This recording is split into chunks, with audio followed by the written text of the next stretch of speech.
केंद्र सरकार ने लकी ग्राहक योजना और डिजिधन व्यापार योजना का किया शुभारंभ। डिजिटल माध्यम के प्रयोग को बढ़ावा देने के लिए लकी ग्राहक योजना के तहत निकाला गया पहला लकी ड्रॉ। कार्यक्रम में केंद्रीय वित्त मंत्री अरुण जेटली ने कहा कि अब तक जो समानांतर अर्थव्यवस्था चल रही थी, उस पर इस नई व्यवस्था के जरिए काबू पाया जा सकता है। केंद्रीय वित्त मंत्री अरुण जेटली ने कहा कि सरकार दीर्घावधि पूंजीगत लाभ पर कोई कर नहीं लगाने जा रही है। उन्होंने कहा कि प्रधानमंत्री नरेंद्र मोदी द्वारा शनिवार को दिए गए भाषण का मीडिया के एक वर्ग द्वारा गलत अर्थ निकाला जा रहा है। केंद्रीय सूचना प्रौद्योगिकी मंत्री रविशंकर प्रसाद ने कहा कि नरेंद्र मोदी की सरकार देश बदलने के लिए बनी है। उन्होंने कहा कि सरकार विकास के अन्य काम भी कराएगी। केंद्रीय मंत्री ने ये भी बताया कि डिजिटल भुगतान के इस्तेमाल से विभिन्न योजनाओं में सरकार ने 36,000 करोड़ रुपए की बचत की है।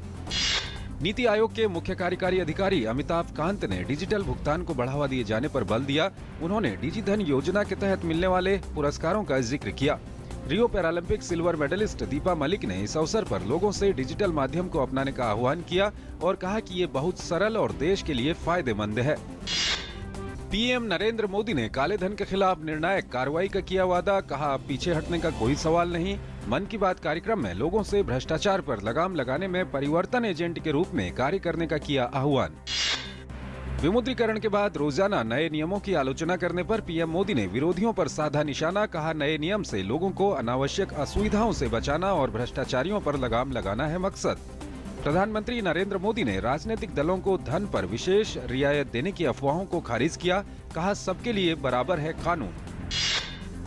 गृह मंत्री राजनाथ सिंह ने कहा कि भले ही अटल बिहारी वाजपेयी जी अस्वस्थ हों, पर वो हमारे लिए प्रेरणा के स्रोत हैं। वाजपेयी जी के 91वें जन्म दिवस पर उनके दीर्घ एवं स्वस्थ आयु की कामना के लिए दिल्ली के फिक्की सभागार में लोक अभियान द्वारा आयोजित भजन संध्या कार्यक्रम में बोल रहे थे। भ्रष्टाचार के विरोध में अभियान चलाने वाले अन्ना हजारे ने दानदाताओं की सूची सार्वजनिक करने का अपना वादा पूरा नहीं करने पर आम आदमी पार्टी की आलोचना की है।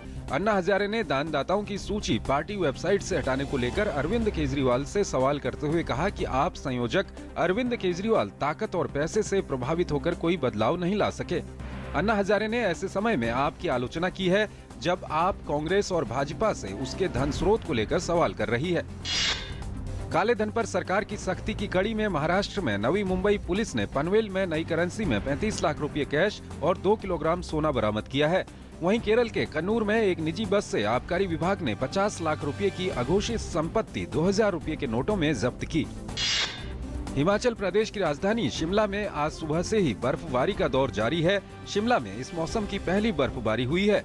पहाड़ियों पर बर्फ की सफेद चादर बिछ गई है। बर्फबारी होने से सैलानियों के चेहरे खिल गए हैं।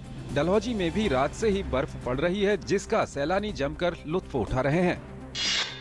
अंतर्राष्ट्रीय हॉकी महासंघ के कार्यकारी बोर्ड ने आगामी वर्ल्ड कप हॉकी टूर्नामेंट के लिए कई उल्लेखनीय बदलावों को मंजूरी दे दी है। हर स्तर पर सभी अंतर्राष्ट्रीय हॉकी मैचों में 15-15 मिनट के 4 क्वार्टर के नियम को अनिवार्य कर दिया है। नवंबर में दुबई में हुई FIH कार्यकारी बोर्ड की बैठक में वैश्विक स्तर पर हॉकी के खेल में विभिन्न बदलावों को मंजूरी दी गई है। वहीं 2018 में होने वाले विश्व कप में अब 16 टीमें हिस्सा लेंगी। इससे पहले विश्व कप में 12 टीमें हिस्सा लेती थीं। तमिलनाडु रणजी ट्रॉफी के सेमीफाइनल में पहुंच गई है। टीम ने ये कामयाबी कर्नाटक की टीम को हराकर हासिल की। तमिलनाडु की टीम ने कर्नाटक को दूसरे दिन ही 7 विकेट से हराकर अंतिम 4 में प्रवेश किया।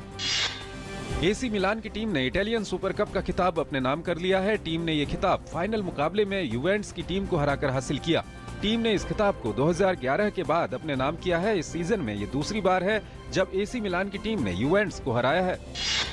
92 यात्रियों को ले जा रहा रूसी सैन्य विमान सोची के नजदीक दुर्घटनाग्रस्त। रूसी अधिकारियों ने कहा, किसी के बचने की उम्मीद नहीं। शुरुआती जांच में तकनीकी खराबी के कारण दुर्घटना होने का पता चला।